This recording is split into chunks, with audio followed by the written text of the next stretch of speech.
Welcome, everyone. I'm Roland Bleiker. I'd like to welcome you to this last visual politics event of this semester. And I'd like to start by recognizing that we meet on Aboriginal land. And I'd like to acknowledge the traditional owners of this land and pay my respects to their ancestors and descendants.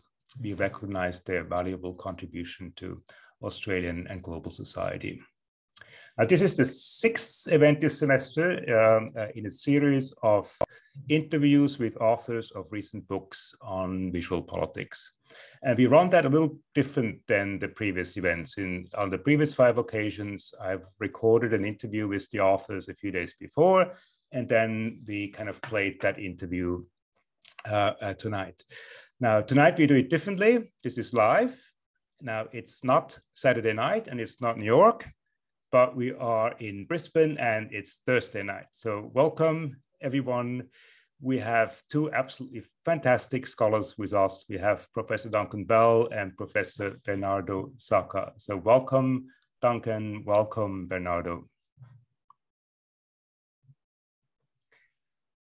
Before we start, I'd like to just introduce our 2 guests a little bit. Duncan is Professor of Political Thought and International Relations at the University of Cambridge.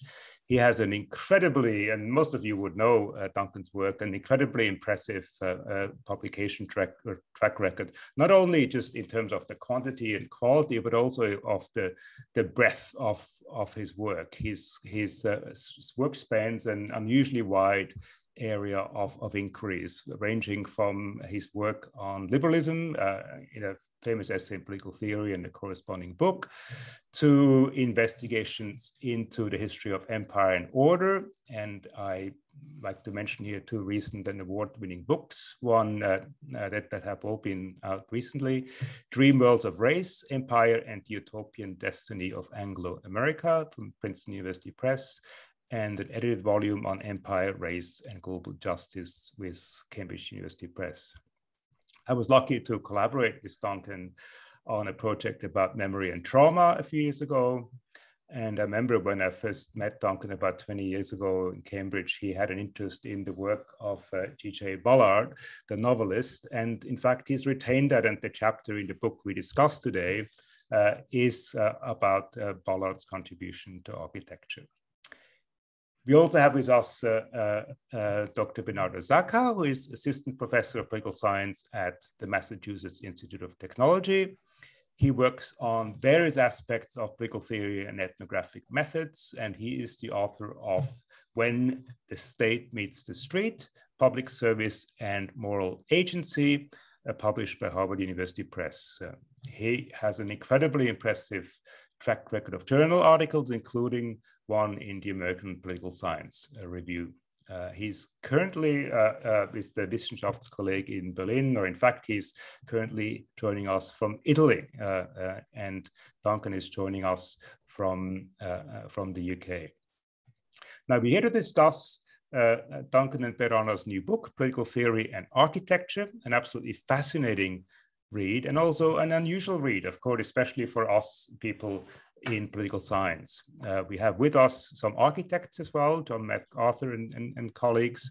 For them, it's a more common theme, but for those of us who are located in politics, in the humanities, engaging questions of architecture is unusual. So I'd like to actually start our conversation and ask the 2 of you, Duncan and Bernardo, if you could give us a bit of background, what got you interested in architecture? Why this topic? How did you go about gathering a group of scholars when investigating that, just for us to get a sense of how we got to this project? Thanks very much, Roland. Thanks for the invitation to speak to the seminar, and thanks everyone for coming along to hear us. The origins of this book, I guess there's a kind of proximate and a longer term origin. So personally, I've long been interested in architecture, particularly architectural history, broadly in the 20th century in my case. And a few years ago, I decided to teach a graduate course on it, on our MPhil in political theory, just because I thought it was something that would be interesting to me and interesting to the students. And I was struck by how little material that I could find within political theory that addressed these kinds of questions. obviously there's a huge literature on the politics of architecture and urbanism more broadly defined in architecture itself, in the design disciplines, in geography, in sociology, but there was very little in political theory. And so that's what initially triggered a thought in my mind after assembling that syllabus, that it would be very useful to have some kind of volume to both teach with and to potentially attract other scholars, or at least just whet people's appetites for it. But I didn't do much about that until Bernardo arrived in Cambridge as a postdoc. And we realized quite quickly, he was in my college, that we had shared interests in architecture. He comes at it from a different perspective to me, and I'll let him talk about his particular interest in a minute. But we quickly realized that we had shared interests, particularly around modernism, around brutalism, around some of the literary representations of architecture, as well as around how architecture can shape and canalize, can enable and constrain various forms of social and political activity. And really that was the basis for the volume. We got talking about how we might go about bringing together a group of people to discuss this. And it went from there, really. In terms of how we selected the contributors, it was somewhat haphazard. We looked for people we knew who had either written on this within political theory or who we thought might have some interest in it. And we assembled people in that way. And then also some people that we'd come across or that we knew, a smaller group who work in architecture schools, work in philosophy and aesthetics. So we assembled this group, and well, the book is the product of that. But I'll let Bernardo say something else if he wants to there. Yeah, so thank you again, Roland, for inviting us to join you today, and thanks everyone for being here. So what I'll just add to sort of what Duncan said, that I came to having an interest in architecture the basis of my first book project, which was an attempt to write about the welfare state as we sort of encounter it, namely through our encounters with ordinary frontline public service workers, frontline bureaucrats. And in order to sort of write that book, I spent about 8 months working as a receptionist in an anti-poverty agency to get a sense of what it was like, the everyday moral life of a frontline public worker. And I became interested or intrigued after having finished my fieldwork by what I kind of realized was sort of a kind of a missing gap in my theorization of what these interactions were like, namely the influence, potential influence of the spatial premises on how people came together, spoke to each other, what meaning they gave to the occasion. And I suspected at the time that I was just going to sort of, go on Google or ask around and find vast amounts written on the topic. After all, political science have written a ton about the welfare state, and I presume that these sort of ordinary spaces, the architecture of welfare offices, would be a topic that people had written about. And I found practically nothing. A lot of things written on kind of sort of highly symbolic spaces or representational space, parliaments, courtrooms, but on the ordinary, more banal spaces in which we encounter the state, very little. And so this is what piqued my curiosity. It's like, well, could this be just a sort of an oversight, or is it a more sort of profound blind spot, perhaps, for our discipline?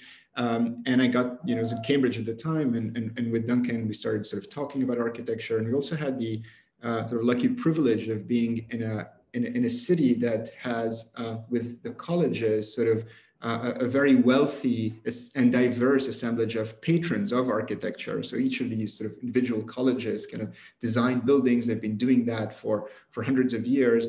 And so in addition to talking about it, we're able to kind of go on walks and actually sort of experience the importance of some of these spaces. And that's how the volume got started.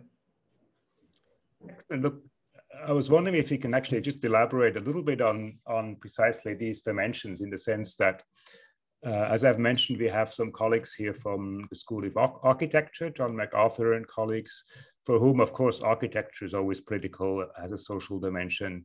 But I was wondering if you can, perhaps for those of us here who are more in the field of political science or international relations or in the humanities in general, if you could maybe tell us a little bit about what it is that political scientists can gain from looking at architecture. Sort of what dimension of politics, in that sense, can we capture or illuminate or rethink when we look at architecture in a way that we couldn't if we look at conventional sources of politics and political insight? So what is it sort of that we gain by looking at about architecture, about the politics rather than about architecture? Thanks. I mean, I don't think there's a simple or straightforward answer to that. I think there's a variety of different dimensions that can be illuminating for political theorists, or that political theorists in turn might be able to add illumination to. Bernardo's writing a kind of brilliant book at the moment on the welfare state and how we might understand the way that architecture shapes forms of subjectivity. I'll let him speak about that in a minute. My own research interest, as opposed to teaching interest in this, is perhaps somewhat more conventional. I'm interested in the role of architecture or urbanism more broadly in the history of political thought. Understood more broadly, it seems to me that this is an area that hasn't been explored sufficiently. Many minor and major political thinkers over time have either stressed the significance, the importance of architecture or the built environment for understanding political life, for shaping political life, for creating, facilitating, enabling, constraining forms of citizenship or subjectivity from Plato onwards. And I'm interested in how that's happened, what's been said about this. And I'm also interested in expanding the kind of range or the scope here of what we might consider the canon of political thought. So hence my chapter in the book on J.G. Ballard, the novelist, who's taken pretty seriously, at least among some avant-garde architectural circles, been written a lot about by cultural critics, by literary critics, but not by political theorists. And so I'm particularly interested in representations of architecture within various genres. But there's a whole separate set of questions which are about how architecture actually works on the ground, as it were. And that's really what Bernardo's been working on. So maybe I'll hand that over to him. So maybe sort of the best way for me to explain how I think about the role of architecture, maybe to give an example. So as political scientists, one of the things we study the most is voting. It's the most studied political phenomenon, and we know all sorts of things about voting, to such an extent that people are writing papers about the influence of shark attacks on how people vote. Now, as to the question of where we vote, the places in which we vote, and what affect the nature of the location, whether you're voting in a church, whether you're voting in a city hall, whether you're voting in someone's living room, as we know people do, whether you're voting in a laundromat, that the influence of the sort of location, we know very little about. There's practically nothing written about this. The only thing we know is that if you vote in a church on some sort of church-related issue, it might have a modest priming effect. But does it change the meaning of the occasion? Does it change what you think you're being polled about? We're completely in the dark. And I think that this sort of, to me at least, betrays something about how political science in general approaches sort of political institutions. We sort of tend to think about, so you're going to vote, this is kind of an institutionalized sort of occasion. There are certain rules of the game, there are certain roles, there's certain script, decorum that you need to proceed. And those are the sorts of things we've focused on and we tend to write about.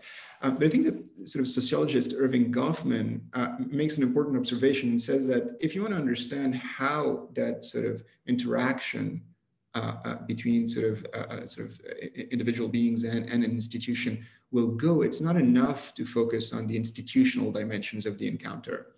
You also need to pay attention to what he calls the situational dimensions of the encounter, how people are brought together in a particular type of situation, because situations have their own sort of logics, and they're sometimes can be at cross purposes or not quite aligned with the institutional logic. And so for me to study architecture is really to kind of put at the forefront the situational dimension of our encounters, how we're assembled in space, and to try to think about what effect this may have. So I mean, one way to think about it, if you are sort of a political scientist, would be to say, well, let's fix the nature of the institutional occasion constant, and let its situational, its scenography vary. So we're talking about voting. Let's look at different types of places in which people vote. And this is the kind of approach I try to sort of adopt in my ongoing book project now that Duncan mentioned, which is a study of the evolution of the interior architecture of welfare offices. So you're keeping the nature of the institutional occasion constant and trying to see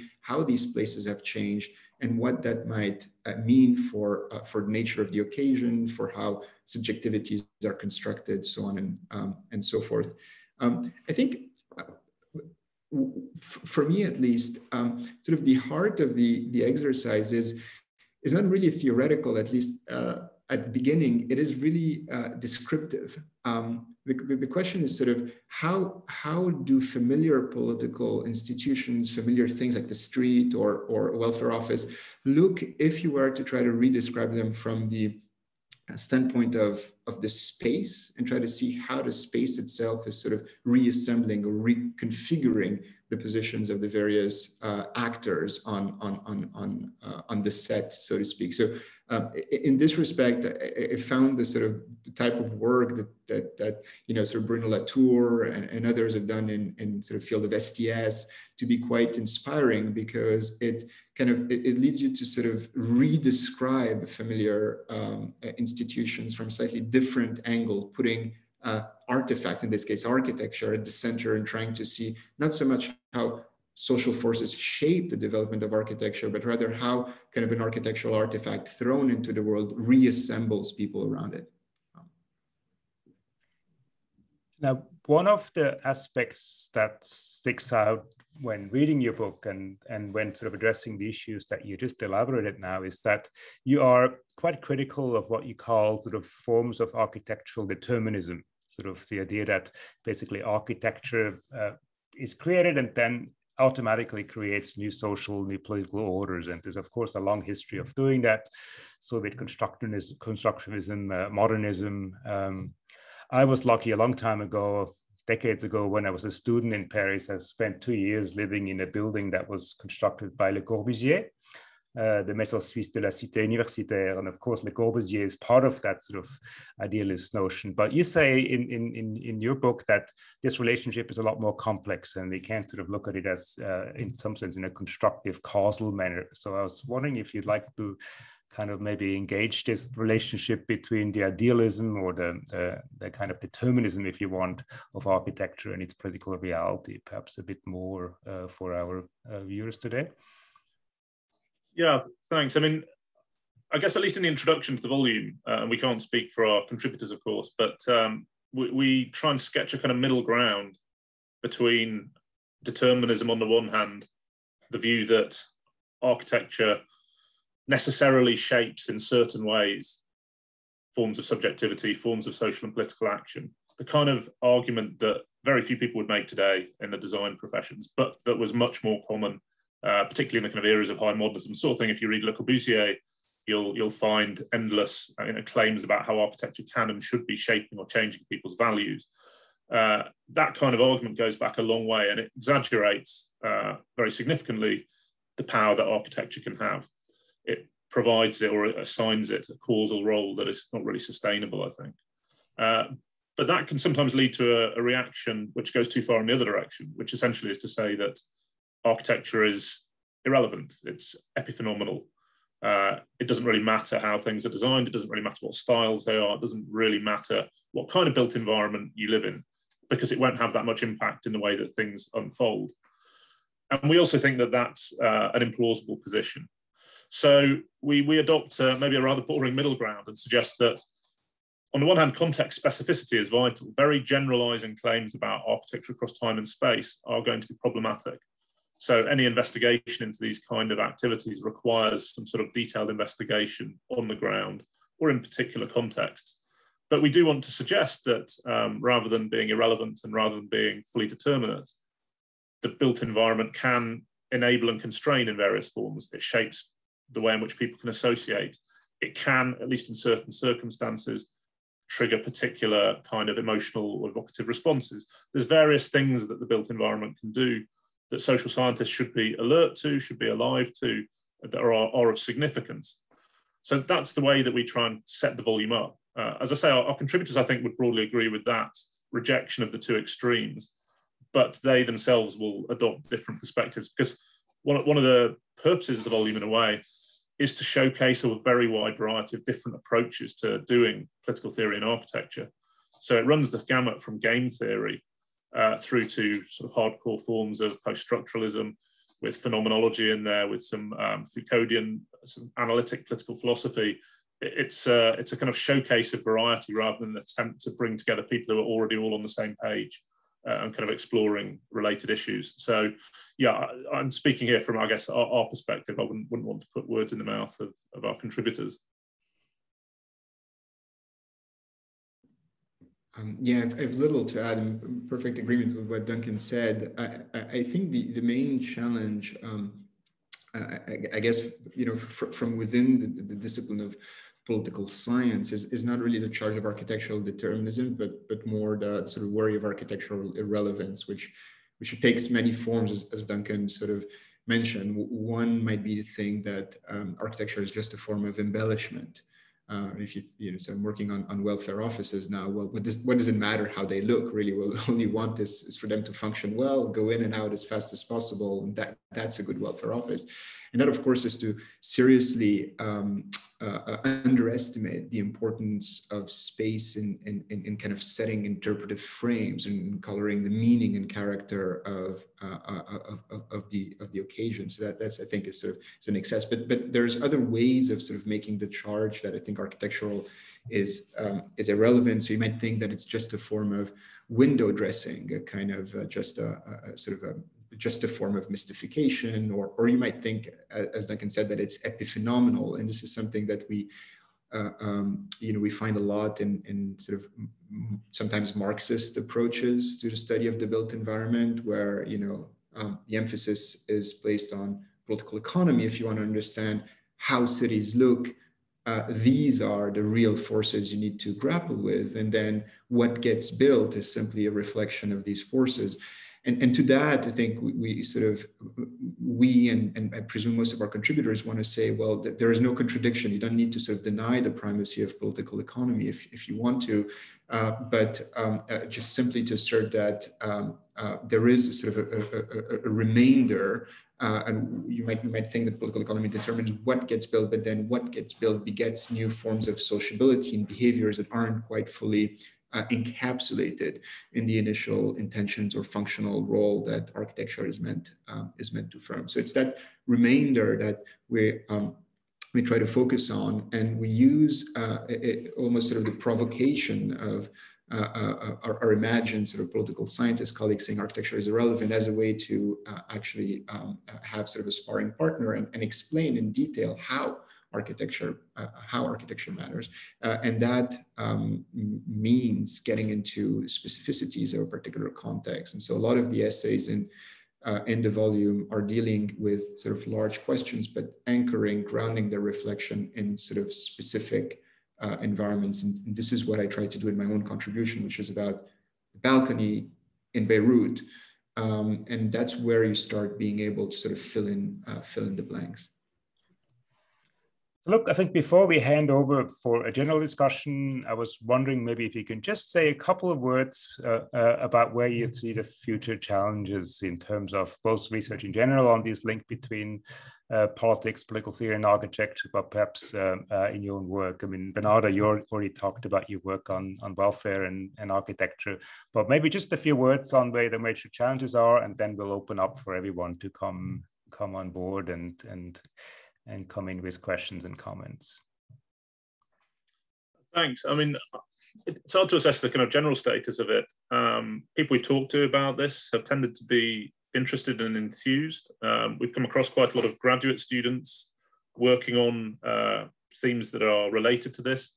So it seems that there is an appetite or a market within political theory for it. We've also had good conversations with people in architecture schools around some of these themes. So I guess I'm quite optimistic about the possibilities of conducting research in this kind of vein, especially as it can go in so many different directions.